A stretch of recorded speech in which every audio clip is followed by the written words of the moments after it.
send Benji back to Fortnite. Oof. Everyone, welcome back to another video. Today, we're going to be breaking down G2 versus Team Heretics and how G2 managed to win this. Again, Team Heretics still is playing with their sub, PattyTech, since Miniboo is unable to come over here. He has some exams and schooling that he has to finish and is prioritizing, which I respect. And this is kind of like our pre-game, not necessarily drama, but just kind of like, you know, joking point here, where G2 is filming some content with some like hot chips or something like that, and they're trying to do like a hot take. And Benji says, "And you are."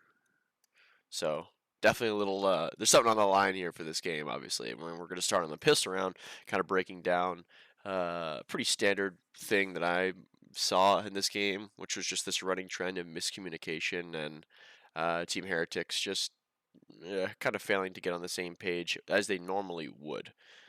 Could be the comp change. We're going to see the Viper comp versus the non-Viper comp here, so that's going to be just an interesting dynamic to watch. I know that VALORANT is definitely more of a player where he likes to call with the double controller on a lot of maps compared to like a double initiator comp. So definitely going to be one of the things that levels up the way that he can call is having that Viper, even though she has been like nerfed a little bit. So we're going to kind of break down what they did and how they did it here. So we're starting in a 1-4 here. We're going to end up making a lot of A pressure, sending a prowler through the door, making some noise, and then they're going to break the little door, and they're going to come back to Leaf, who has walked all the way up with this deagle here. So Leaf's going to get contact. And notice how the fight kind of happens on him now, right? So what is G2 going to do? They're going to go spring the trap on the people who might be pushing Leaf here. I'm not really sure why they haven't continued to press him. They already wasted their drill. They should try to run at him right now. That's kind of like what they should be doing. But they're sitting and waiting. And in that, the timing of the B hit's going to come through. Only 2 people get stunned here. Jun does a good job kind of like leading the pack there. 4v3 situation, falling apart. And the flood kind of happens here, but where is Boo this entire time? Because if Patty can't get out here, you know, he kind of needs to jump up heaven. Obviously, this is pretty unrealistic. He's posted on the deagle, and 2 people are running at him. I understand that he had to stay here. But Cypher's angling out B, or the C-Link area, right, Benji? Wu is angling out in that C-Link area, and then Boo is just completely disconnected out of the round based on that A control. He kind of played this like a pussy. But it's an overwhelming flood from G2. 1v3 situation. This is a good call to just go straight to C here. But Leaf's going to hold him. Had a nice headshot. But G2's going to start to run away with this map. The main trend that you're going to see in these kind of like A pressure into B ends is going to be the tree room, right? If someone is in the tree room, what does that mean for you as an attacker? It means that, you know, they're playing in a position like this where they are very, very far from this B site where they can't really help them. So if someone is kind of playing in that tree room, just remember that it kind of like offers the green light to the enemy team to speed up into this split here, right? So we're going to see Team Heretics up against the Eco here. Wu ended up dying early, and now they're in the 4v5. Boo is going to play this tree room here and try to deny them from coming in. Once he gets pinged by this Prowler, G2 kind of understands that they have the opportunity to kind of like go B here. Boo is not only going to call for help, but he also can't help on B. So we're going to see Team Heretics to kind of fail to leverage like a little risk here and be able to gamble. Bomb's going to get planted. Raze is just going to use his fault line. I don't really know what this does. I think he might have been scared that they were pushing him or something like that. But at the end of the day, since he is the weak side, I just need to see him playing a position like this, where he can kind of just like jiggle and hold his own push. Yes, if you see people, you know, coming like this, you can use your stun. But since you don't, you shouldn't. You're going to have kind of like one shot at this, and it's not going to be the prettiest, but you know, you're going to have like one chance to actually win this retake in this situation when not only are you down a person, but there's still like some utility left that you have to like deal with. So we use one of our pieces of retake utility, and now we're sitting and waiting. Team Heretics are going to play for all lanes in the bomb site for whatever reason, so they're going to try to go heaven, C-Link, and secret all at the same time. This is just stupid. You got to be able to just pick a spot, either smoke it off or blind it off, and just regroup with your team. So I think that Ryan's, if he wanted to, he could potentially use that stun or that flash early Okay, and he could have repositioned to heaven, or he could even come back over here and open the door. Okay, anything like that could be good because that's going to cause like a big reaction, right? If he leaves C-Link after he does that flash, there's a timing where these guys can push him C-Link. If he leaves C-Link after he does that, again, they could still push him, and that means that they would be kind of like weak side on the flank here, and he can open this door and he can like play this fight, okay, against a guy with a deagle or a stinger, right, with his flash and potentially win it. Boo, again, needs to abandon this like crappy like A space holding that he's done on the piss round and now this round. Either needs to just get up the rope heaven and go with your boys in heaven here, send a blind like this, and get ready to retake together, or not, because we're gonna spread way too thin here, and it's just gonna be easy pickings for G2. Slowly waiting for the resources to dissipate. Throwing another flash. Ryan's is just trying to act like he's the strong side. He's going to win the duel onto Icy. Valen's going to get Boo. Benji goes 1 for 1. Patty goes 1 for 1. Great trades. Ults in play. I got first. Peek off me. And a nice setup and a nice call from Valen. Big 3K from him. He's been showing up for his team lately. And again, here we go. Team Heretics. Just not really playing to the advantage. Not really playing like they're the better team today. Team Heretics really kind of show, not necessarily that they're the better team, but they kind of like have this map figured out like a little more than G2 right now and how they want to play it with this specific comp. And I think that kind of plays into the fact that they add Patty to this and they're kind of like running like a different approach than they normally would. We're going to see a 4 versus 4 person A fight come out here, and the goal is actually to misdirect for Woot. Woot has an outlaw here. He's going to be peeking C. He's going to try to catch someone off guard walking up C because it's 10-4, right? Naturally, G2 at such a huge disadvantage, right, after losing their defense pistol, now down 6 rounds. They have to win 3 compared to the 9 they have to win, okay? Woot is just looking for someone to get lazy here, right? And with the misdirection, I'm surprised that they continue to fight when they know that G2 is fighting here. So they use the utility. Watch how no one is really committed, right? Boo is the only person who's TP'd out here. He could just TP away and everything can be fine. But he sits in the nade. They use a fault line. They use a prowler. They use the omen blind. And they barely get around the choke point. And they just get farmed. Triple face, one guy picking up a gun, no contact on C, now we're going to run away. So again, I feel like if you're seeing, let's kind of like see what this like start was for G2 here. So we have tether, nade, molly, smoke, blind. So we instantly know 4. Again, no one is past this point of contest. Yes, I know that Boo is, but he can TP back. Now it's our time to really aggressively work up C and call everybody back. Let's go see. There's 4 there. There's 4 there. The opportunity of getting messy. They kind of fail to recognize that, and they sit here and try to brute force it. Boo's throwing a blind that no one can peek off of. Someone's going to upgrade their gun. Someone's going to peek. And now they're going to go back to C, where Leaf is just going to be waiting for them.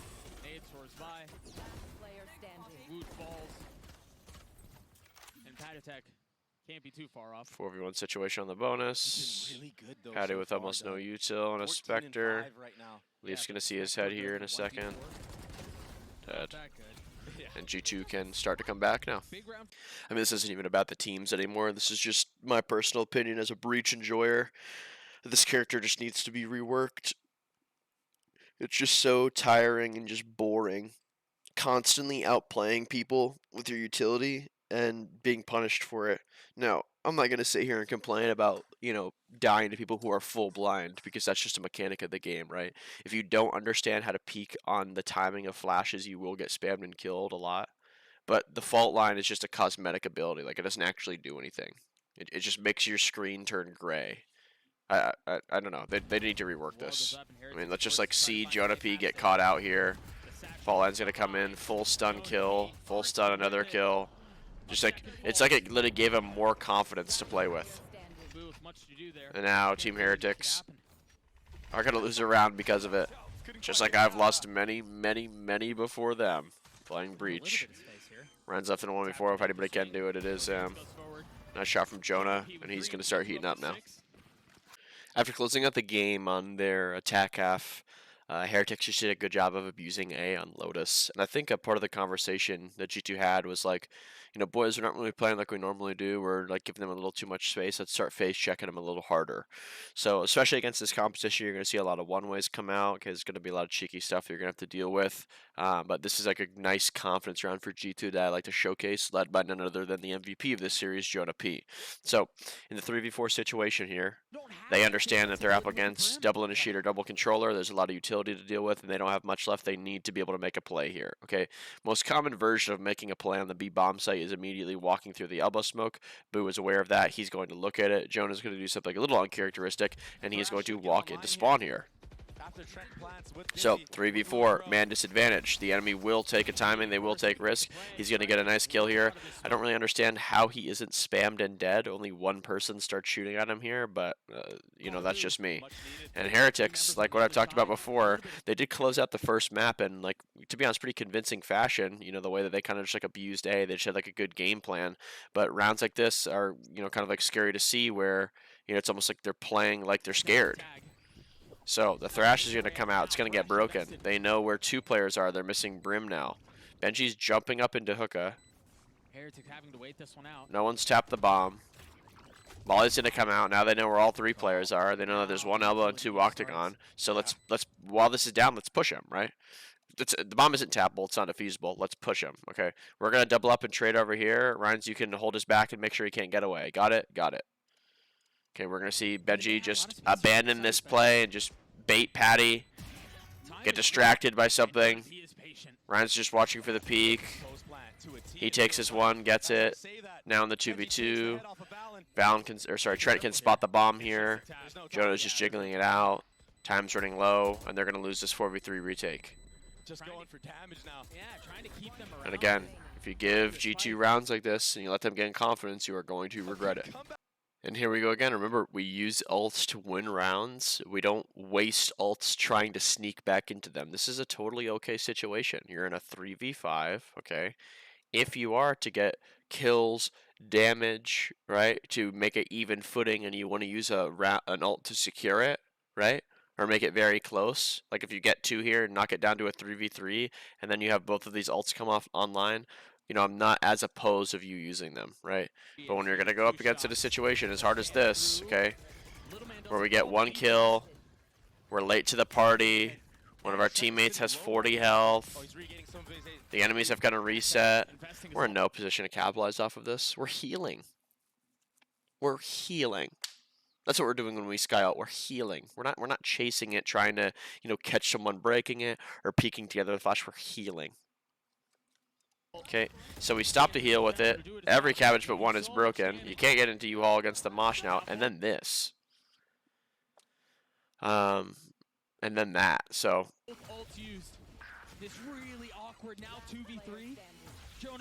So.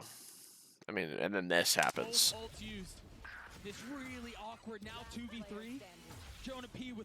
So Heretics kind of hitting their buttons because they're lighting up.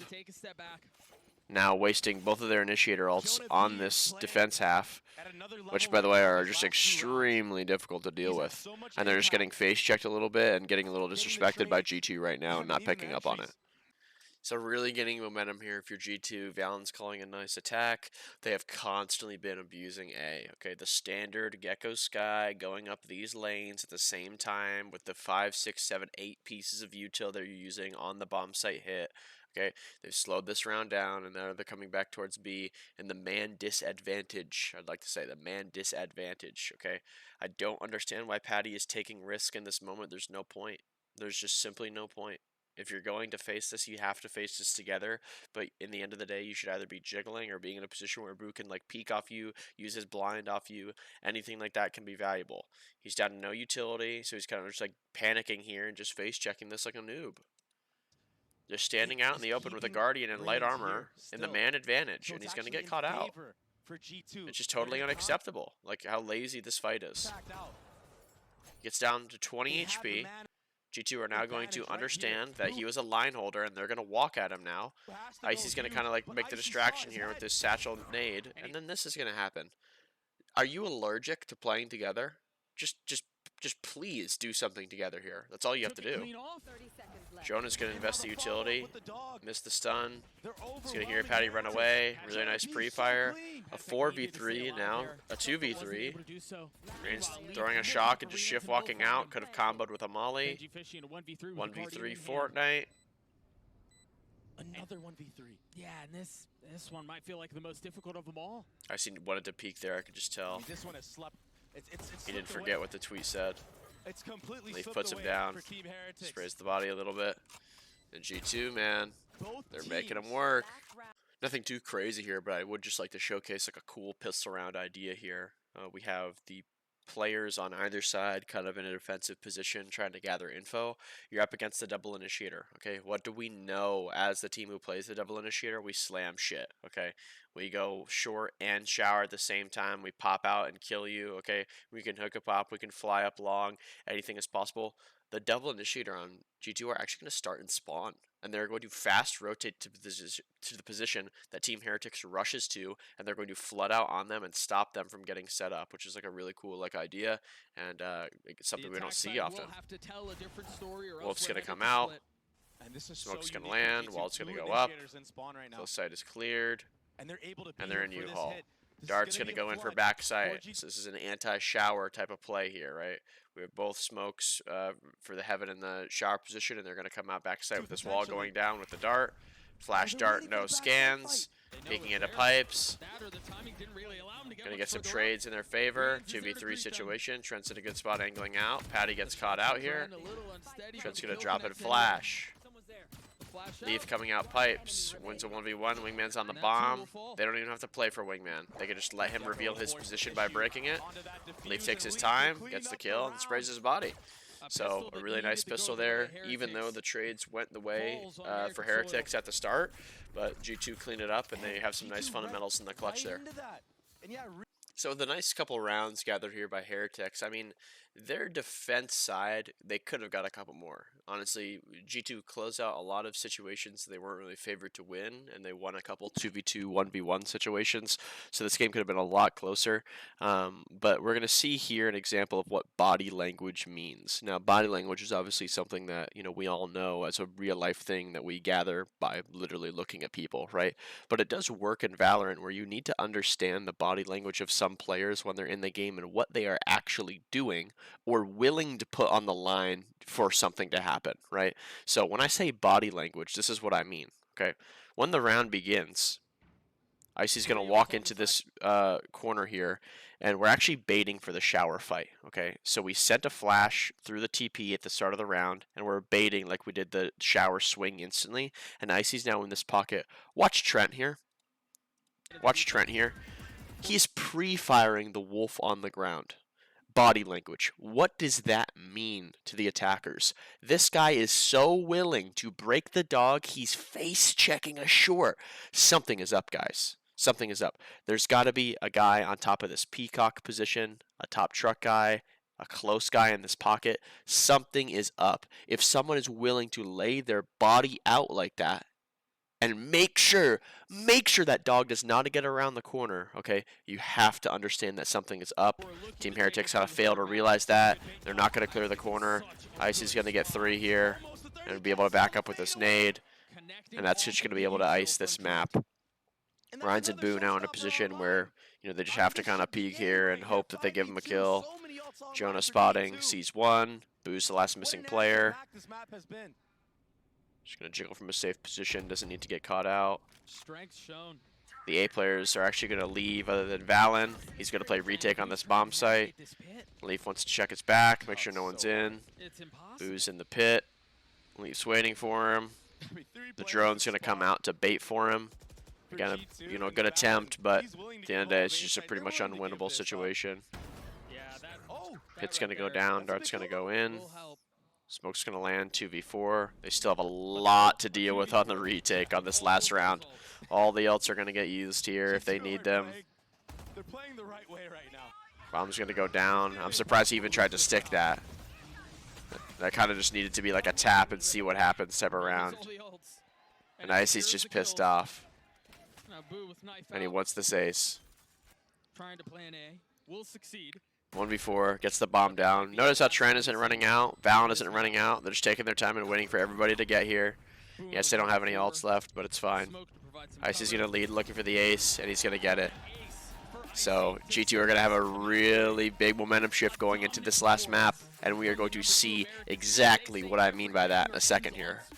We've seen it previously in this in either map from these two teams, but something that happens all throughout the game: misdirection. Okay, what is misdirection? Misdirection is where agents who usually initiate or accomplish something, whether it's with smokes or dueling, map control, blah blah blah, utility, they are trying to make it seem that it looks like something that it's not. Okay, so the mid and the B main areas are being contested by initiators, and the group of players at A is kind of like holding for a push and trying to catch a timing on this misdirection. Okay, so the fault line and this haunt are going to be used instantly, kind of trying to scare Team Heretics here, make them make a mistake, make them push, make them react.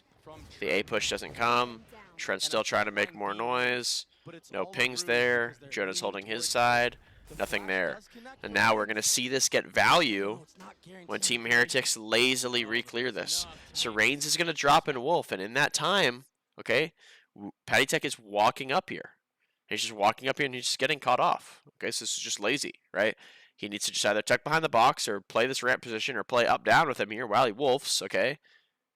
But this is the point of misdirection, right? We're trying to make someone make a mistake like this. So now we have this super easy first blood. We can actually play out the round now. raze is going to try to immediately equalize, can't get it. Reloads, he's still going to get one here, even with all this util. And Woot was there to help. Woot sneaks in, and Benji, you know, funny enough, is going to get caught out by this again. He kind of can't really tell what's happening anymore, and he's going to face check it himself. Jonah's going to get a kill, and he's going to call him back to B. He's just trying to play a forward position, not too forward, but he's just got to play a forward position to keep the space. Another moment of misdirection here. Look at Jonah using his stun for deep spawn, trying to make it where they're sitting back here and waiting, right? Why? He needs to buy time for his team. He's not just walking spawn like an idiot and dying, okay? Like the people do in ranked. Just taking his time, waiting for the boys. 3v2 now. Icy's one off of one kill for a nade. Choppy waters to be navigated. Who's looking for the forward player? Woot's looking for the A lurker since the plant hasn't come in yet. Bomb's going down, and they're going to play a nice triangle setup. The triangle is the shape you want to go for in a post plant, okay? It's just a very simple concept. Multiple points of contact, multiple spots where people can trade off of each other. If you can set up a triangle, you're in a good spot. That's going to buy a little bit of time. Jonah P's fault line might be back online here very soon. Woot now pushing forward with a ghost in hand. A classic for Woot looking for a re-wrapper. First corner cleared. Woot angling out here. Valen jump spotting. Jonah playing a position that really doesn't get cleared a lot. He's going to get value off of it. Woot's going to play the trade. He's going to get shut down. And G2 are going to snowball now. I mean, we just need to see this. Good for G2. I mean, look at this. Okay. Right. Yup. Right. Yup. I mean, if that's not a reason to buy the Team Heretics Classic, I don't know what is. How mad are you if you're IC watching that back? Sure. This is a nice job in the bonus by G2 by manipulating Rhines and making him think that something is happening that isn't. So this wall is constantly going to go up and down, making Benji insecure about the ramp and the lower A position. He can't really see anything with his deep camera. Patty's also playing off of it. At 1 minute, which is pretty good timing, raze is going to use his wolf into mid, and he's going to see the raze. They did pretty good mid control here, and they got the vent position, and because of that, Team Heretics are now in a stick setup. Okay, what is a stick setup? It's a setup where you are 1, 1, 1, 1, 1. I mean, look at the line that we have here, right? What's our kind of like line of like control right now? I mean, the furthest position that we have here is like A heaven. We don't have B main. We don't have B heaven. We don't have vent. We don't have A ramp. We don't have A. I think this is just a terrible setup from Heretics. I think that they are nervous right now about getting bonused, and because of that, they're playing like some like pussies. They bought a couple deagles. They have one person who has full armor. I think it's just a really crap attempt at playing split defense side. You're going to lose every time you do this. You don't put yourself in a position with your eco to be able to make plays. So because of that, you sit around and cower in a corner waiting for something to happen, hoping that it just goes your way. Here to hit in that vent, but he didn't need to do anything there. And all this mid Wolf's going to see only raze, right? We're still sus of A ramp. We're still sus of vent, right? Totally could make sense that he's breaking it and going back there late. Now he's going to go confirm that. Okay, if they're going to hit A, that means that there's probably going to be no one in B. So he's going to run over and he's going to get ready to use his last flash. I mean, now the defenders are forced to back off. The mistake that we make here is that Boo doesn't take this space. I would have totally liked to see Boo get in that smoke with that flash and peek with it. Yeah, you know, it could have been like a little risky, but at the end of the day, what do we have? We don't fucking have anything, right? We literally don't have anything. We need to get something back. So the initiators initiate. I think it's a great time for Boo to take a fight like that. So we're going to throw the flash. It's going to get no pings. And now we're going to call. It might be A. It might be A. Okay, we're scared. You want the enemy team to be playing in sights. This split might be huge. They have no idea that they're here. Smoke's going to land heaven. Heavy side is going to be in the heaven position. Weak side in the B main. Range just face checking. Boo gets 2, but gets traded out. 3v2 now. As Woot walked through a smoke on timing in heaven like a noob instead of playing spawn.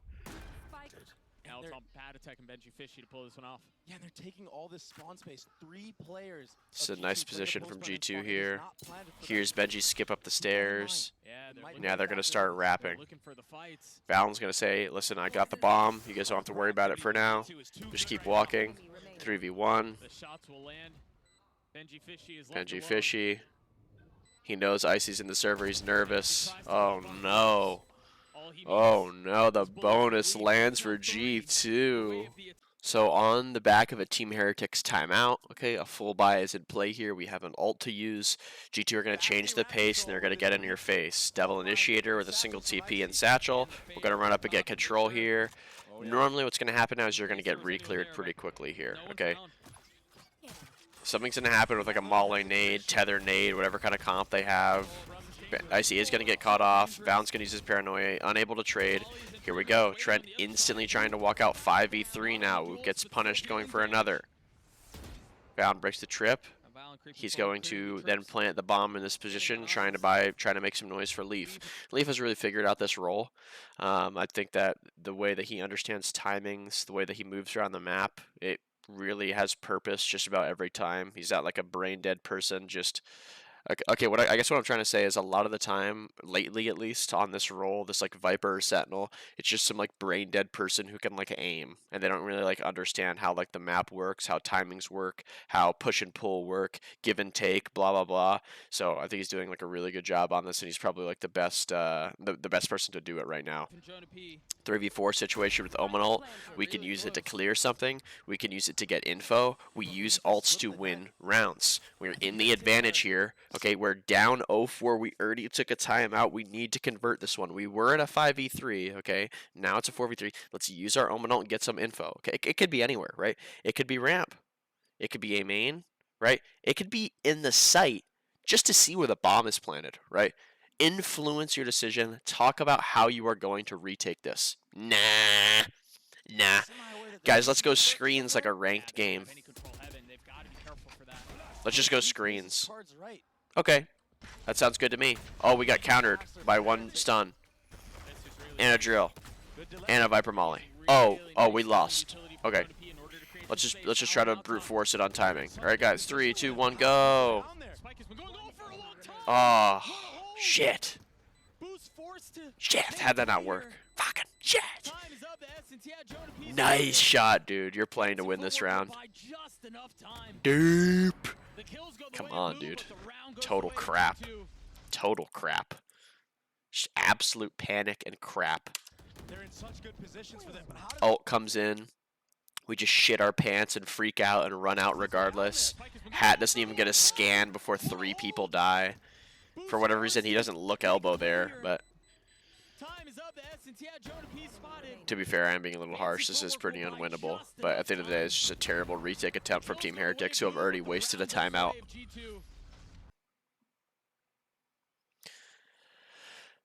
Valon played a perfect round. He's going to have to do it again here if he wants to pull off this 1v3. Spotting the first, the pre-fire was so clean. Dealing damage. Oh, he's going to get it again, isn't he? He's gonna pull this thing off. A 1v1. Fallon, who's been the architect of a perfect round before, is gonna have to do it again, and he delivers. The Red Bull clutch. Donate last month's paychecks to charity. Now. On him, but it doesn't matter. Leaf in a 1v2. One enemy remaining. Or a 1v3, excuse me. Gets them both. Benchy Fishy the last. Surely not. Rope remaining for Heretics with 13 seconds left. Spots the cap. Now having to commit 10 to the seconds plant. left. 82 HP and 13 armor. Leaf is weak. He's battered. But can he play hero for G2 once more? Expecting the peak, heaven, Leaf, Tux. Oh my gosh. He slipped under him. Oh, Benchy Fishy was falling. Leaf lands a shot. What? So remember what we've previously talked about with the Cypher ult here, okay? Getting a kill and instantly throwing it usually isn't good. Why? Because the defenders are in their standard setup that they started it in the round, right? But if there's a body on the ground and it's rotting, right? It's been 15, 20 seconds, right? The defenders have now shifted positions and the hat is good. You can react off of it and you can really go. So this is a good showing from Team Heretics on how to do that. They're just going to wait. They're going to regroup together. They're not going to do some dumb 50-50, you know, spread apart thing. They're holding for the push. It's possible that this body will be contested. But as we can see here, look how many holes there are for G2, right? Stick setup, right? Where they're just not together. They're just in random spots, holding for lurks, this and that's. Hat's going to come through. They're going to have an opportunity to pounce on it. Jonah's going to look over to help Valen. He drills. They're going to go paranoia for paranoia. Jonah wasn't able to capitalize. He's going to try to flash and peek, but he can't see. Behold is only going to go 1 for 2. Leaf's going to get killed. 1v3. Trent with a judge. Pretty emo. Trying to get in the bomb site. No chance. So that was a nice job from Heretics with using that Cypher ult. How many times are we going to see this team fumble a situation? Like, this doesn't even, like, this doesn't even, like, matter about, like, the sub detail that Mini Boo's not here. Like, this is just, like, fundamental play, just a basic understanding of the game. How, man? Yeah, he has no How? idea. A great flank around the back. How does Icy get that kill onto Boo? Wood has been running after them this entire time, finally rewarded for his persistence. Okay, pause. Okay, pause. Patty, you've cleaned him up. This is a great round.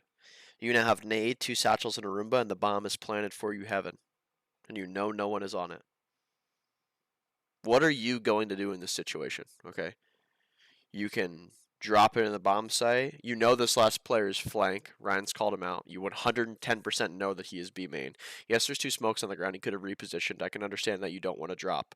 But you can satchel back into heaven here, right? Just pop one right in front of your face right here and back up, and then you can use your nade for the first tap, right? And then you can throw your Rimba for the next tap. And then you can jump spot the third tap, right? There's so many ways of playing this. What are we going to see? Panic. Pure panic. Nade wasted. Entire kit just face checking.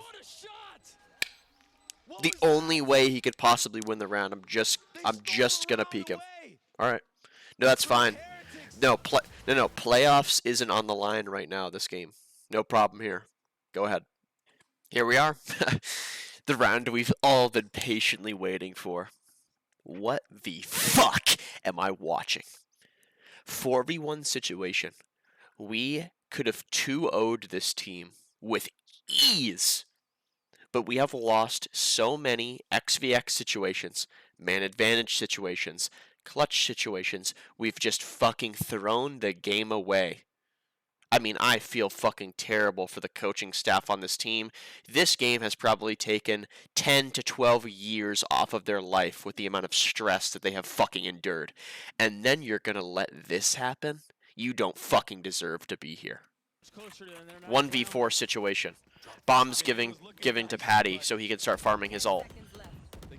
They end up just planning because they get nervous. Whatever. If you are scared that this guy is going to make a play to stop the bomb plant, use your fucking paranoia. Throw it at him so he stops from coming out. And then, okay, you can be out in the open. If you want to be out in the open, you can be out in the open, right? Yes, he has a flash potentially. Yes, he has a fault line potentially, right? He's going to be able to use it at some point. Make him work hard. Please, God. Nah. I mean, what are you doing? What is that? What even is that supposed to be? Are you baiting for him to walk out so someone can, like, come out and trade here? Because that's what he's looking at for. That's what he's looking for, right? He's literally looking for that. He is so fucking dumbfounded by the fact that you are out there just banging your hands like this, like a monkey grenade from Call of Duty, okay? That he is like, okay, someone's about to peek, right? Someone was peeking off of him, definitely. No, they weren't, Jonah. Don't worry, brother. So he's like, all right, that's weird. I'm just going to stun and peek now. Satchel's going to come out. Flash for the wide angle. Sees nothing. All right. Sure. No problem. 6 bullets. Yeah. It's fine. Yep. That's fine. Playoffs isn't on the line. Ah. Doesn't matter. Let's just tweet before the match and then play like shit. Fine with me. And here's our post-game tweet compared to the first one. Just love the back and forth. Obviously, this is all banter here. It's not like these guys hate each other at all, but definitely funny stuff. A nice little rivalry here that's kind of been made with G2 and Team Heretics. Now, to the stat page here, I don't really want to shit on G2, but I don't think that they played necessarily to their standard that they did today. Now, absolutely did they run away with these attack rounds, right? We have Split winning 8 in a row. We have Bind winning another 8 in a row, okay? They need to really be able to break down these defense situations and how they're having like not necessarily a hard time converting them, but just an inefficient time with converting them, right? So on our defense side here, we only had 4 rounds going into attack. We lose the pistol. It's really hard to get back in the game. I don't think they adjusted properly on Lotus. I think Team Heretics had a really easy time just abusing A. On Bind, again, they had a really big lead, and they just ended up closing it out just using ults. And then Split, similar situation. Really big lead, kind of getting a little antsy here. Okay, clutch after clutch after clutch. 2 1v3s, 1 1v4. Okay, I totally see a world where not only Team Heretics 2-0s this, but they 2-1 this. They just need to dial in on these fundamentals, right? They have this, like, or they should at least have this, like, nothing to lose buff, right?